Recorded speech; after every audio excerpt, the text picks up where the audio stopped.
Marvel drops a new trailer and the market responds. Yet another Dave Stevens cover you may not know about.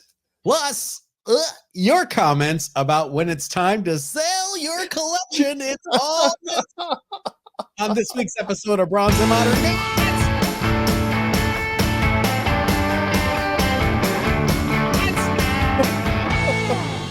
Far too much energy, Richard. We have you gotta burn the candle at both ends.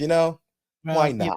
People like the new intro, but I also think that they need a little YouTuber enthusiasm. How's that? We could be just as hyperactive as everyone else. Hi, everyone. I'm John. This is Richard. This is Bronze and Modern Gods. And if you are not following us on our socials, there's our handle. It's real easy. You missed a great live sale yesterday. People hanging out, having fun.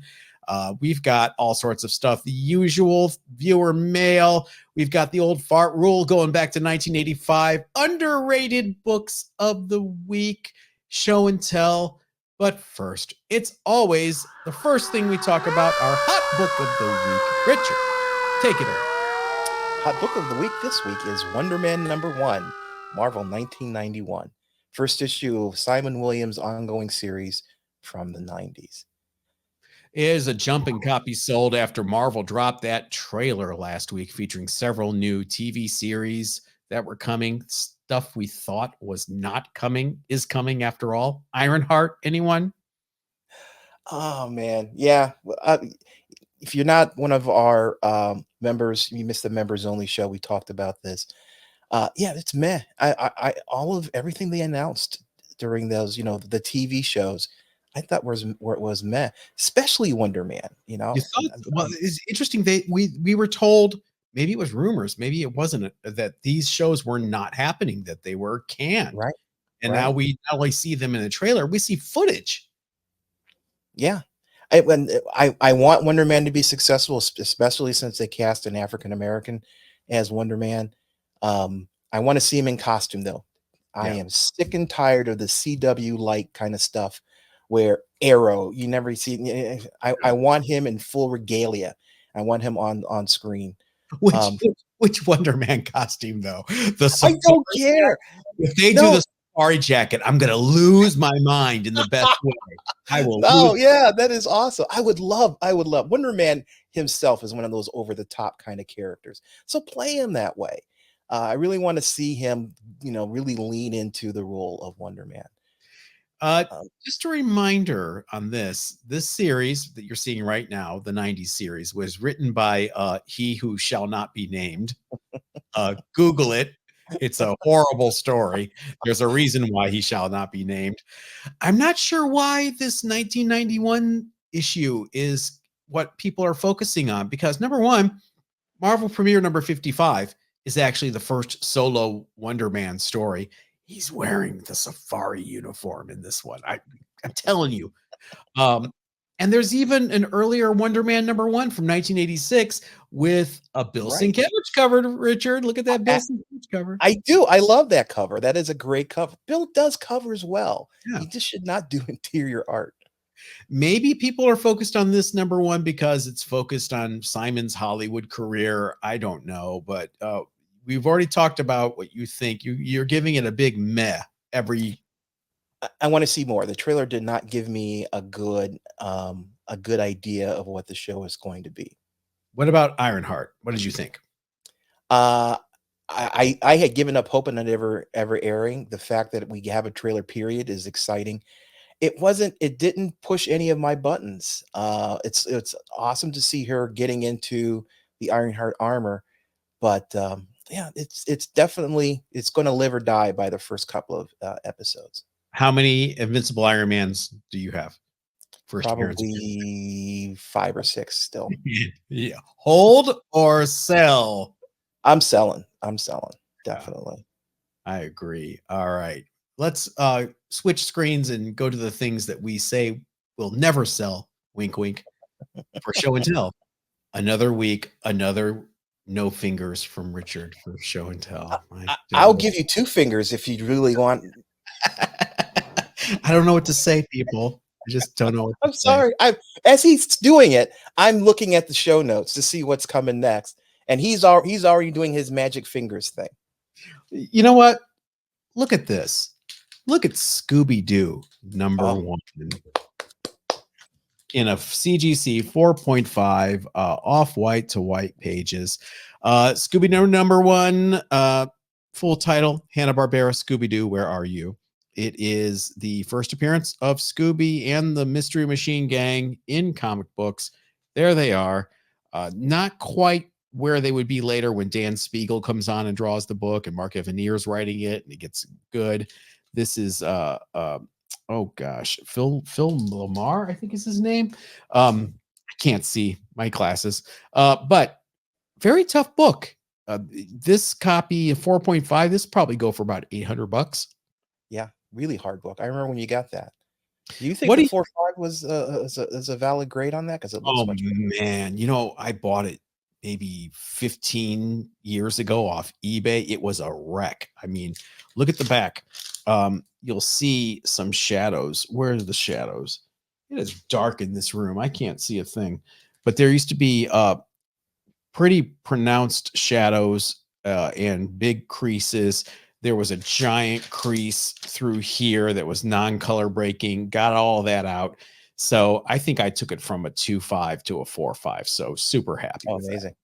Yeah. Yeah. And Such a I tough book in general. Just got it for like $15. Somebody listed it. They had the title wrong. Nobody was looking at it. I did a buy it now, got it immediately. So got a steal on this one. just low print run on that. Is that the Yeah, reason for the show had just premiered. This is from March 1970. It is dark in this room. I cannot tell you how dark it is. Yeah, March 1970. So Scooby Doo had just premiered in Mhm. late 69, September 69. So if this was cover date of March 70, that means it was on stands in December of 69, 69. which means the Mhm, show was brand new. Nobody knew if it was going to be a ratings hit or not. mhm. And such a cultural icon, the Scooby Doo, and this the whole concept of Scooby Doo. And notice where in the world is Velma on that cover? She is looking for her glasses in the other room. My glasses. Um, I always wonder, is Scooby Doo? I think they've done a good job of keeping it in the public eye. They've had reboots and things like that. When we talk last week about books that may not mean anything a couple generations from now, would Scooby Doo be one of those books? Ooh, no, I think, and like you say, I think relevancy is important, and the fact that people's cosplay Mhm. as Fred and they still do that. And as a matter of fact, there's some really sexy cosplay that they do for some of the characters that I think hits a certain nerve for a certain audience. So no, I think they're relevant, and I think they'll hold relevancy. I cannot tell you, as a former denizen of West Hollywood, the West Hollywood Halloween parade, how many gender bent uh, Daphnes and Velmas I've seen out there. So you have a point there. It's one of the most popular group costumes. We get your buddies together and you all go as the Mystery Machine Gang. What is your first show and tell book? My first book is Star Wars X-Wing Rogue Squadron. Just not Number giving up on Star Wars, are you? Just never going uh, to give. oh, I want it to be again, members only. Members talked. I talked rather passionately about the Star Wars franchise and the direction it's going. This is one of those titles that I had really high hopes for. This was going to be a TV show. Mm. Didn't pan out. Um, it's it's it's one of those things that I also spec on because I thought, the TV show, it's going to be. I mean, it's X-wings. You're going to be fighters and the no, Why they are they really. a rogue squadron as a non-Star Wars kind of guy? Are they I voting actually against? don't remember. Oh, okay. I don't remember. This is one of the original Stack. You see the Stackpole here? He's the Yeah. writer for it. It's one of the. There are a number of comic books that are based off of novels, and but yeah, it's a part of my collection kind of because I do refuse to give up on the original concept of Star Wars, which was it was a space opera with lots of combat and sacrifice, and It was a Western. it was just like Star Trek is a Western in space. So was Star Wars. It was a Western. People forget that. All right, Richard. A friend of ours who is shy, so I won't say his name, but he gave me some books this week. And this was in the stack. And I thought of you instantly. I thought he probably, Richard and everyone, you probably have never seen these books. And when I show them to you, you probably will want to get them. 3 issues 1, 2, and 3 of the Sensational Rocket Girls. Wow, who's the publisher for that? The publisher is DM, whatever that is, Dungeon Master. I have no idea. Okay. But Well, there's issue 1. Here is issue 2. whoa. Okay. Yep. And here's issue 3. Wow. I have never seen those books before. Thrilling I love adventure at the edge of the solar system. I love those painted covers and the smack of the 50s rocket era. The costumes, the helmets, and those pistols all fit in that genre so well. The arched backs, the other stuff. Um, ever heard of this book? Ever seen this book? No, no. Is it black and white interior or color? That's a great question. Let's take a look. Very kind of Wally Wood. It is. That's the Yeah, first thing I thought. Yeah. very Wally Wood. Let's take a look together. They Very EC. you've got Kickstarter. I wonder if it was a Kickstarter thing, Oh, okay. if that's what it was. They are full color, and boy, it's Wally Wood right down to the lettering. Oh, that is awesome. Look, Yeah. absolutely Wally Wood influenced. It must have been a Kickstarter. You guys tell us in the chat, was this a Kickstarter deal? And special thanks to our incognito buddy. You know who you are. We appreciate it. Good Yeah, stuff. thanks for bringing that to our attention. I was going to talk.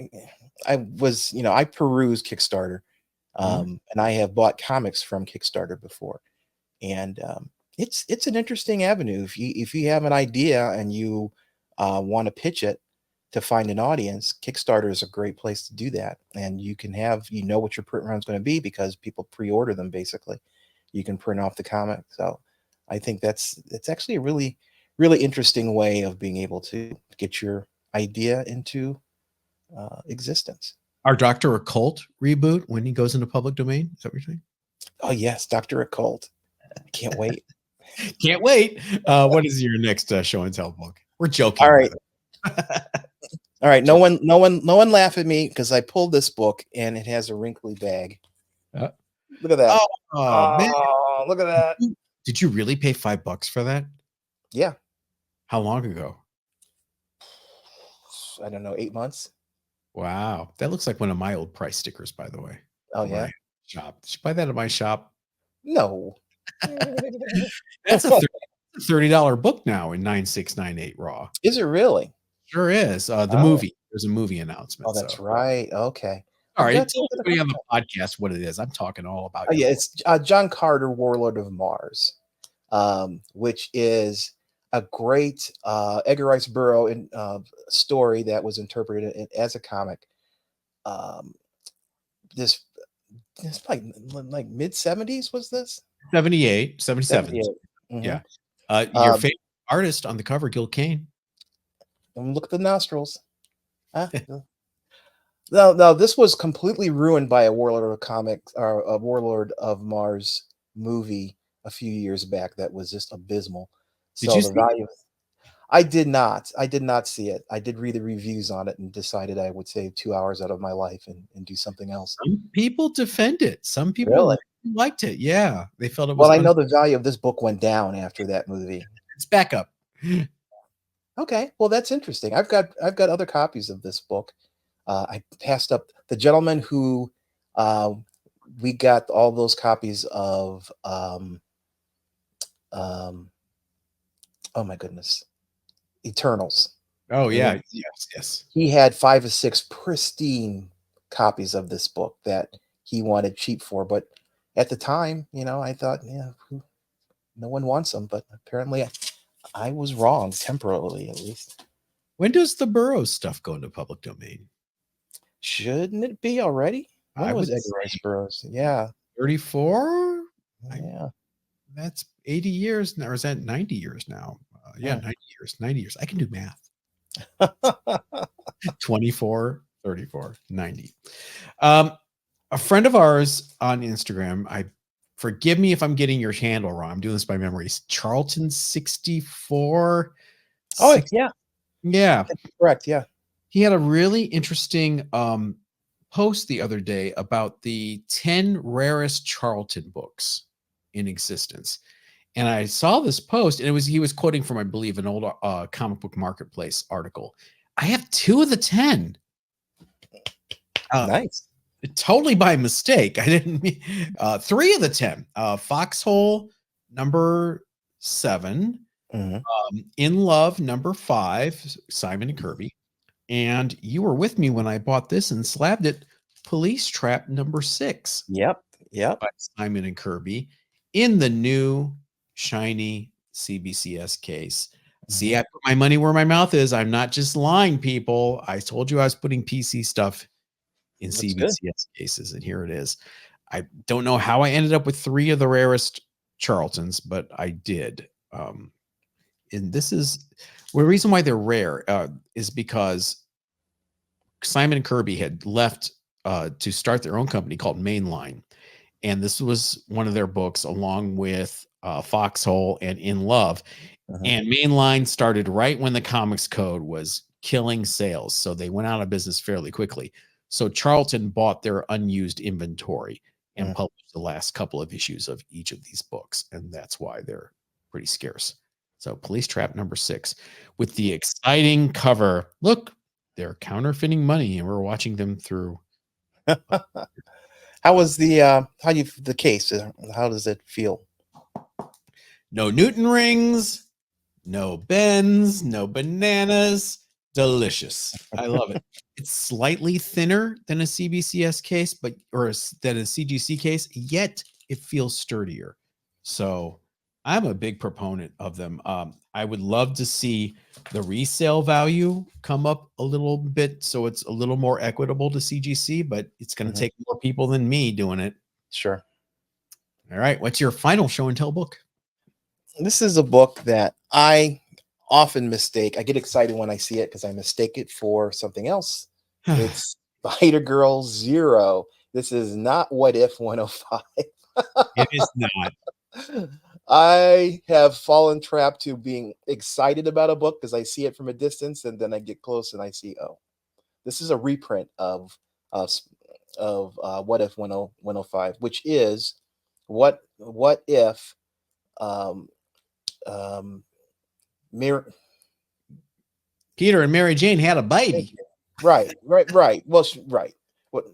I'm sorry. For some reason, I couldn't think Mary Jane. What if Peter and Mary Jane had a baby? May Parker is her name, and so this story kind of focuses on that idea, and it never really went anywhere with it other than the what if issue.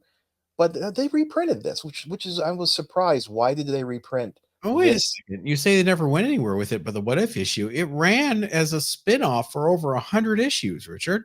As Did it Spider really? Yes, absolutely. That's why there's a Spider-Girl Zero. Oh, It that makes total sense. it started you were out at this point. This is when you Yeah. were out. So they did something called the MC2 universe, which is Marvel Okay. Comics 2, You which can took see the place, two there. yeah, Yeah.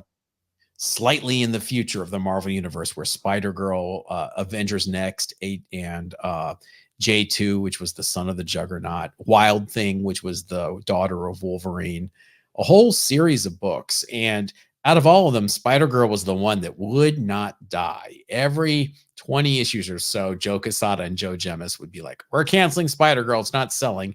And there'd be like a groundswell of support. They'd be like, Really? okay, okay, and it just did that over and over again, made it to issue 100, and then they relaunched it, and then it just kind of petered out. no pun intended on Peter Parker. Um, I have not seen any other issues of oh this run. yeah, I see this all the time, but then again, my eyes are drawn towards this cover because it's the same cover from What If 105. But no, I've never read any of the. great timing. It started off with Tom DeFalco and Patrick Olaf, and then Ron Frenz takes over the art, and it really flies into high gear.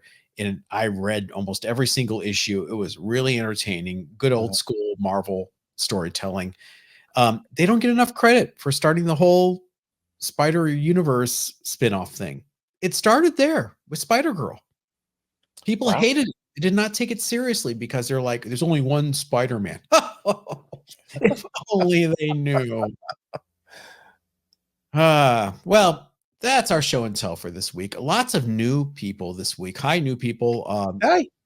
Last week's episode resonated with a lot of you about if you missed it, it was about when it's time to sell. We're all in our 50s, 50-year-olds. What?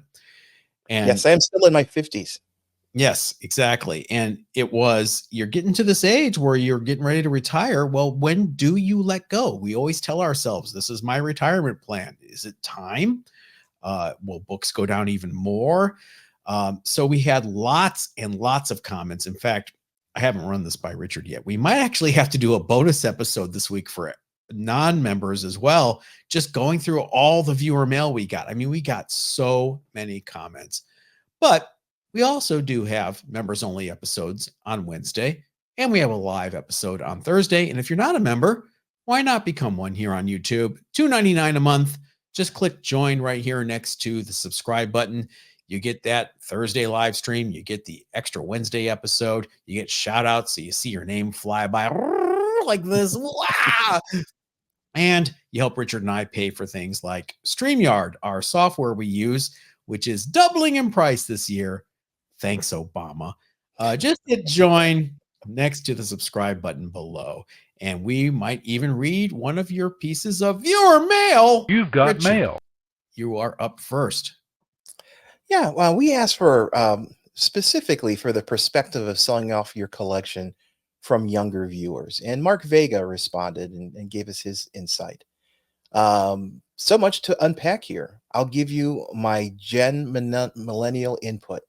I'm 32, lost both parents within the last 4 years, Mhm. and knowing how difficult it would be to take care of your old belongings, I would try to get rid of as many unnecessary possessions as possible before I pass and moving my crap to my family.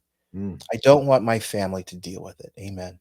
I still collect, trying to finish multiple big runs, and I know which runs I would part with forever and which ones I would definitely not sell due to sentimental value. As a millennial, never buy books to hold whose content is not popular in the mainstream culture anymore. For example, buying the first appearance of the Jetsons in comics. I don't, I don't think that cartoon has much of an impact on mainstream culture, therefore not being a good spec book, therefore not worth buying, holding. Mark, you My, just stabbed me in the heart. my 2 cents as a 32-year-old collector. Thanks, Mark. We appreciate your input, and you're right. Holding on to comics and you passing, and I'm sorry for the loss of your parents. That's sad. But you understand then how what a burden it is to make decisions about other people's belongings, and especially when those belongings have some kind of intrinsic value. Comic books, for example, a lot of them have a value that you can sell those books for. But Mhm. to get that value out of them, you have to know the markets, you have to know the avenues to sell, you have to know how to avoid the scams. It's a whole process to be able to sell collectibles. So as a responsible person, you should think about your family when you're thinking long term, and decide what to do with your collection ahead of time. Either you're going to sell it off early so that you can convert it to cash to be able to use as an investment, or you make plans for someone else after you pass to handle your collections. There are people out there who have the expertise to do it and who will give you a fair deal. And I understand what you're talking about mainstream comics. If you are a looking to buy things to flip and sell, some things are probably going to have a smaller audience than others. The first appearance of Jetsons is definitely going to be have a smaller audience than first appearance of Spider-Man, for example. Yogi Bear. Oh.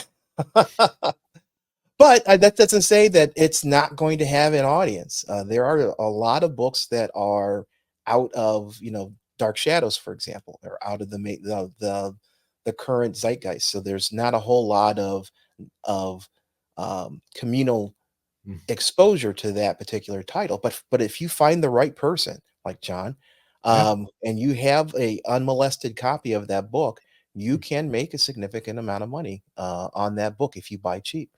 So it really is knowing the market and knowing what has value and what doesn't. But a lot, definitely buy books that you are interested in, you want to have as part of your collection, not necessarily buying them for spec, unless of course you can get them for dirt cheap. Then yeah. to take the jump. Absolute Batman, absolute Wonder Woman. I mean, they're great reads.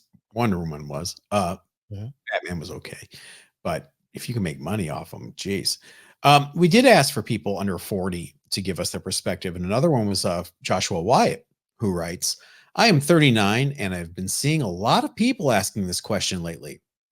I think the comment regarding younger folks not being able to afford housing is spot on. I bought my home during the Great Recession, but work with other engineers in their 20s and 30s who have given up on buying a home or starting a family. And these are degreed engineers with what most would consider solid salaries who seem to be in despair. I do see lots of younger folks at antique shops digging around dollar boxes like myself, and I think that aspect will always have a strong center in the hobby. But people dropping 10K or more on books seems less and less likely for the foreseeable future. I realize Heritage often seems to show a strong, robust market, quote unquote, but these are the same folks who propped up WATA games for quite some time to others' mileage may vary or so others' mileage may vary. Yeah, Joshua, great points. Um, I think we look at things like sealed VHS tapes and video games, and we're like having the same reaction our parents had when we were slabbing comics. Like, what are you doing? It's to be read. You're putting it in plastic, and here now people are sealing VHS tapes, cassettes, vinyl. Did you see that somebody announced a vinyl slabbing company now? Really? Okay. Yes. Yes. I just, one I don't get is What? sports shoes. Oh, yeah, but Yeah. those are sneakerheads. How many sneakerheads are there compared Yeah. to comic book collectors? I Yeah. mean, we you guys can argue in the chat. We want you to in the comments. We are a dying breed. Like it or not, there's not enough teenagers, people like that coming into comic shops and buying physical floppies anymore. That's why the numbers are what they are. Yeah. But doesn't mean we can stop collecting, and then we have to. It's just when do we be smart about this and what are the next steps? We don't know. That's why we're reading viewer mail, Richard, like you're next one. My next piece of viewer mail is from Justin Shannon. Justin, we will forgive the Steelers logo in your avatar. Oh, yeah, unfortunately, we're in Cleveland territory. This has been on my mind a lot. I'm nearly 51, not old, but not young either. In September, I sold off my toy collection at once to a dealer. It was He-Man, G.I. Joe, Transformers, and Star Wars. That cleared a ton of space. All properties popular for a kid from the 80s, but I could see interest dying as we age out of collecting. I sold about a dozen short boxes of dollar comics for cheap to a dealer earlier this year. I sold what I could for a dollar at a few shows and bulked out the rest. Mm, I'm going to have to eBay my better raws, probably, which is a pain. I yes. think yes, I think I will do them in groups. I'm focusing on my CGC slabs. I'm focusing on my favorite characters: Batman, Black Suit Spider-Man, Wolverine, and Doctor Doom. All right. I can't quit collecting completely, but I want to focus. Yeah, Justin, I hear you completely. I am at a point where I have long boxes in the basement full of comics. I haven't opened that long box in 3 years, 4 Mhm. years. Do I need to keep that full run of Peter Parker, Spectacular Peter Parker, for example? Do I need that? Does it give me a certain sense of satisfaction? A little bit, but at the same time, I could part with it and not feel like I am missing out on the important part of my collection. As I've said before, I would love to distill my entire collection down to just a small subset of comics, slabs and raws, that are the ones that are important to me for a particular reason. Like Love and Rockets #1 has an importance to me, or Fantastic Four #5, first appearance of Doctor Doom, has an importance to me.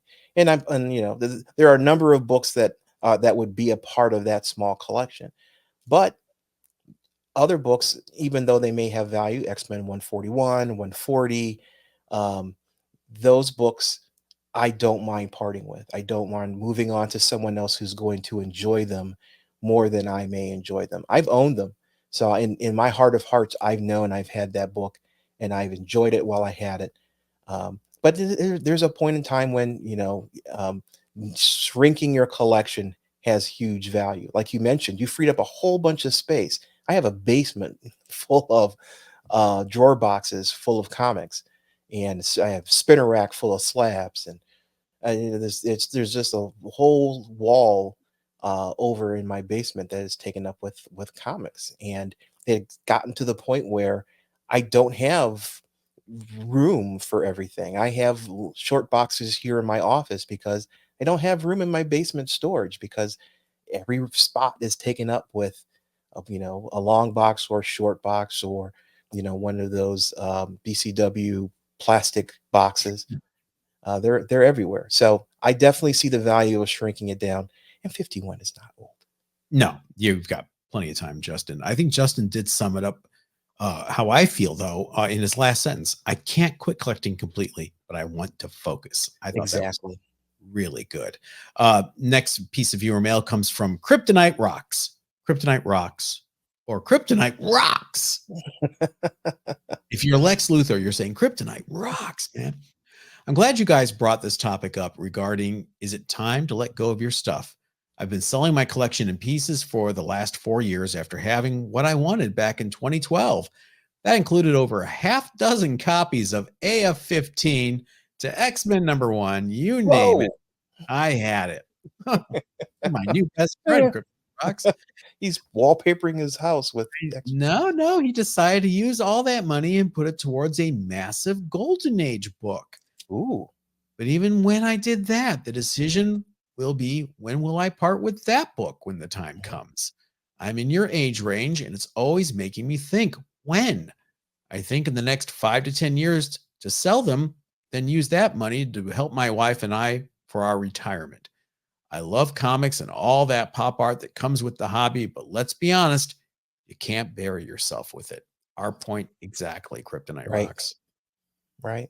And you don't want your wife to have to deal with it. And she may not be an expert in comics, and it's a burden for her to deal with your collection. I know it would be for mine. I have a built-in out though. I've got John, and I've got our friend Evan and Forrest that Oh, wait a she second. What about if all four of us go down in a plane on our Oh, way on the our way to Frankie your Valley, yeah, that plane just goes right down. We're all La screwed. Bamba. Yeah. Yeah. Yeah, the day the music died. Um, I think can't help but think back to when my dad passed away. He had a gun display case filled with rifles and handguns. And by the way, this is the man who used to keep a loaded handgun on top of the refrigerator. Wow. Because you quote, you never know. So unquote. I don't know what that meant. You never know when I'm gonna mouth off or Zombies? oh yeah, the apocalypse. But when he passed away, he had all sorts of like weird coins and like rifles, and we didn't know anything about this stuff. And we didn't know if are some of these firearms really kind of valuable. We didn't know, and it was frustrating to try to figure it out. And I don't want to do that to any of my heirs. The cats will inherit Captain America Comics #10. So I agree with you 100% there. Kryptonite rocks. All right, what's your next one, Richard? My my next viewer mail is from Lead Paint. Delicious. Yeah. People have been declaring the hobby dying since the 1980s. Yet here we are with demand and prices these days dramatically higher than they were then, even after the boom and bust of recent years. The one factor that is rarely mentioned is the fact that the internet has made the planet a marketplace for primarily American comics at a level unheard of 40 years ago. Sales of new comics may be a fraction of the sales, but demand for back issues from the golden, silver, and bronze ages are at peak levels. Likewise, the population of the US has gone from approximately 226 million in 1980 to over 345 million today. While we may be dying off, we're being replaced more rapidly, and some of those replacements, especially due to the movies, TVs, etc., appear to be comic fans. I see tons of younger folks buying back issues. Oh, lead paint. You should have started your mail with John and Richard, you ignorant sluts. He's got several good points here. Definitely when I first started buying comics, there was no internet. For Mm-mm. goodness sake, there wasn't even bulletin boards, BBSs back then. It was It you was bought literal bulletin boards at the comic shop with like yes, or you go to one of the rare comic book shows and pick up flyers from the different vendors, and you get on their mailing list. Mhm. It was a very, very manual system to find things, and it was typically geographically limited. You would go to shows who were always local dealers, and you would buy things, or you would buy things off the spinner rack, or the back issue bins from boy, there was even comic book shops back then. Oh, the But most anyway, exciting time when we were growing up was when they would have the yearly comic book show at the Midway Mall. mhm. Vendors would set up, out in the hallways outside the shops. I'd be like, "Can I please go to the mall, Mom?" But you're right. Those days are gone. Now we've got, you put up a book on eBay or you put up a book on Instagram, and it is available to everyone on the planet. Mhm. There is no limitation other than certain countries blocking certain things, but that's another conversation. There you have a market that is unparalleled, especially compared to those days back in the 80s. So you're right. That is very important. It's a very important point. Um, Second point about the movies and TV shows influencing the younger audiences, I think that's true as well to a certain degree. And the fact that we are growing as a nation in terms of our population means we've got a larger number, a larger pool of people entering um, that age when they can appreciate and collect comics. And I think that the Marvel movies are influential in getting those younger audiences pulled into the universe of comic book collecting. So I agree with you. There, you definitely have some good points. I don't think comic book collecting is going anywhere. It really just amounts to at least the conversation that we've been having. To you reach a certain age, and there is this opportunity to reduce your collection and think about long term where you want to be with your collection. And I think there was always going to be someone interested in your comic books. It's just picking the right time for you personally as to when to disillusion, get rid of all your books. Yeah, I mean, I would never imagine a world where Eternals #1 would be a hot book of the week. It is not now, of course, but Mhm. there are several things like that. And then I think 2033, looking way ahead, may be a magic year because that will be the 25th anniversary of the launch of the MCU. Because Iron Right. Man came out in 2008, Hmm. so the 25-year rule may kick in then. No one's arguing, I don't think, about whether people will want comics or want back issues. It is, if you are of a certain age, when should you sell to maximize this investment you've had, especially when we've seen dips in prices the way we Right. have for just about everything except for really high hardcore golden age books. I mean, even AF-15 has dropped. That Yeah. book was bulletproof. So that's the point. But excellent points from Lead Paint Chips. My last piece of viewer mail is from Tom Colby. I answered the big question earlier this year. There are no collectors in my family. I'm not Mhm. bullish on the future of the hobby, and the 50-year collection is too heavy to move to the retirement lake house, so I'm selling. My goal is to find good homes for my books and make some money doing so. I began by selling books that weren't important to me to limit regret if selling caused me pain. Surprisingly, I'm enjoying this new to me aspect of the hobby more than I could have imagined. If you're wondering whether it's time to sell or thin the collection, then it probably is. Mhm. Tom, you wise old man, you old fart, you. We have such smart viewers. I mean, that sums it up. It's why I saved it for last. And then I also called Tom an old fart because guess what, Richard? Is it the old fart rule this week? It's the old fart rule.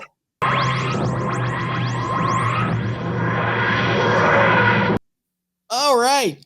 Thank you, Tom Colby, for that transition. Old Fart Rule is where we go back 40 years to 1984 because we're old farts. These are the books that shaped our collections, books we like, books that we don't like. They just all came out in 1984. Richard, look at this cover. It is Savage Sword of Conan, number 102. This is going to be a short one, people. I'm featuring this book for one reason and one reason only, that amazing Bill Sienkiewicz cover. Huh? I gotta say, yeah, I dig this cover. Bill does a good job at covers. I mean, I don't um, will do not want to cheapen his talent. amazing. The inside, however, is your typical post Roy Thomas Conan with a Mhm. Michael Fleischer script and Gary Quapis art. Raws of this book range from $9 to $15 on eBay. I don't do magazines, but this is definitely one that would look great in a magazine slab on the wall, don't you Mhm. think? Oh yeah, yeah. That Savage Sword of Conan reminds me of my barbershop. My barbershop used to have stacks of these, and I can still smell the hair tonic that they used back then. But yeah, you would read. Yeah, as a kid, you would sit there and read the comics with the half naked women in it, and Yep. um, no one really seemed to bat an eye at it. For those who are on the podcast, you can't see the cover, but it's basically imagine Arnold Schwarzenegger wearing a helmet and an axe. And that's pretty much Bill does a good job at the composition of the cover, and it does have that painted look that he excels at. Bill, can you pass the model my phone number? Our underrated books of the week are here, and Richard is going to go first. Richard, what is your underrated book of the week? My underrated book this week is Uncanny X-Men number 58 from Marvel, 1969. It's the first appearance of Havoc. Oh, Alex is Alex Summers, the brother of Scott Summers, Cyclops. He's appeared in not in the MCU, but in the Fox movie franchise. Or is it Sony? I can't remember who did. Uh, it's Sony at first, I believe. Yeah. yeah, Mhm. Days of Future No, Past was the fuck, movie. was it? Man, I don't It know. was. Yeah, who Yeah. cares? Wasn't a part of the MCU. It's pre-MCU, let's call it. Um, he appeared in the Days of Future Past movie, which is one of my favorite X-Men movies of all time. He's an active member of the X-Men. He's been involved in he's not an A-lister in terms of being one of the ones that you think of immediately when you think of the X-Men.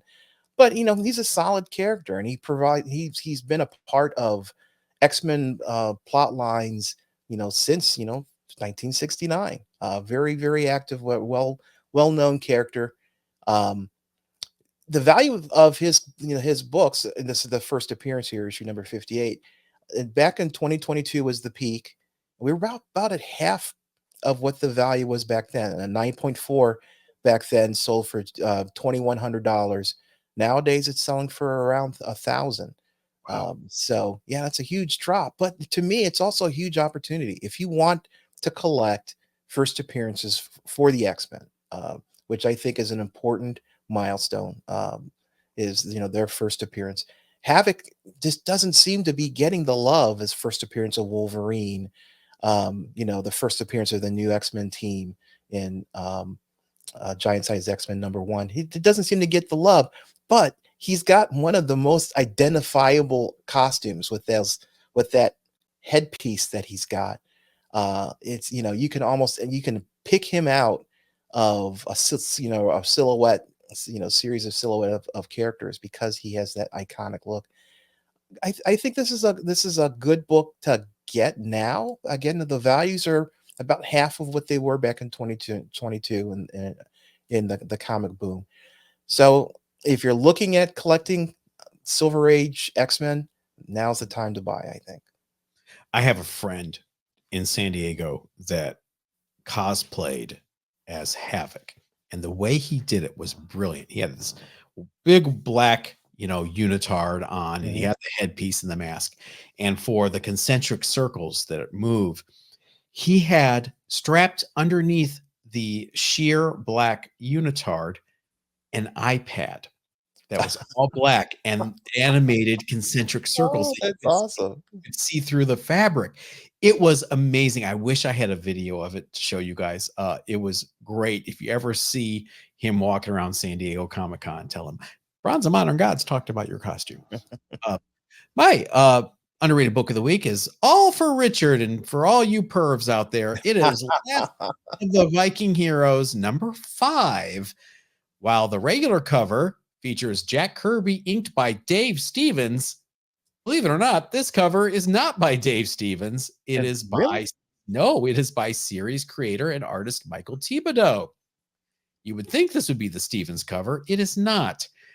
Now, this Kirby Stevens cover sells for about 20 to 30 bucks on eBay because of Dave Stevens. This cover, though, had a recent high-grade sale on eBay for $99 raw. The average raws are around 40 and 50 bucks. I point this out, well, for the cover, number one. Number two, it is a perennial dollar bin book. You see Last of the Viking Heroes in dollar bins everywhere. So if you are digging around, may want to look for issue 5. Ever seen this before, Richard? I have not. I would have immediately thought it was a Dave Stevens. Just looking at the ink work, would Mhm. have picked it out as a Dave Stevens book. That Yep. is that is and even the signature, it's, smacks of Dave Stevens' signature. It is Michael Thibodeau. I thought it was Stevens as well, and so I even double checked on the Grand Comics database, and it is not. But is this something on the list now, or is this you're good? This is one of those books that if I am leafing through a collection and I come across it at a good price, I would probably buy it. That and the Sensational Rocket Girls together. Yes.